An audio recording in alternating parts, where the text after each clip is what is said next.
عليكم أعزائي الأحباء، كل سنة وأنتم طيبين. ده لمة عيد الأضحى المبارك مع الأحباب والأهل، ودي حاجة بسيطة خالص، يعني شوية فتة وشوية لحمة وشوربة. ده أكل العيد طبعا زي ما أنتم عارفين، وربنا دايما يعطي للناس كلها وتاكل وتشرب وتهيص. ودينا في مصر الجربانين بيقولوا إحنا مش لاقيين ناكل. اهو بسم الله ما شاء الله الخير ملوش حدود. ما تصدقوش الناس دي اللي عايزه تخرب مصر. خليكم مع الناس اللي بتقول ان الخير كتير، لان انا مش بدعي. انتوا بتشوفوا الحمد لله، وشفتوا كذا فيديو في القناه، وكل الخير وكله حاجات زي الفل، ومصر فيها خير وبناكل وبنشرب وعايشين والفلوس كتيره والدنيا حلوه وزي الفل.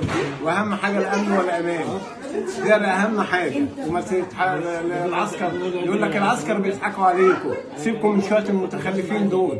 الامن والامان فعلا اهم حاجه، وبعد كده الاكل والشرب واللبس كله يبقى سهل. لكن اتشرد زي بتوع سوريا وفي الاخر يقول لي ما اعرفش ايه، لا طبعا.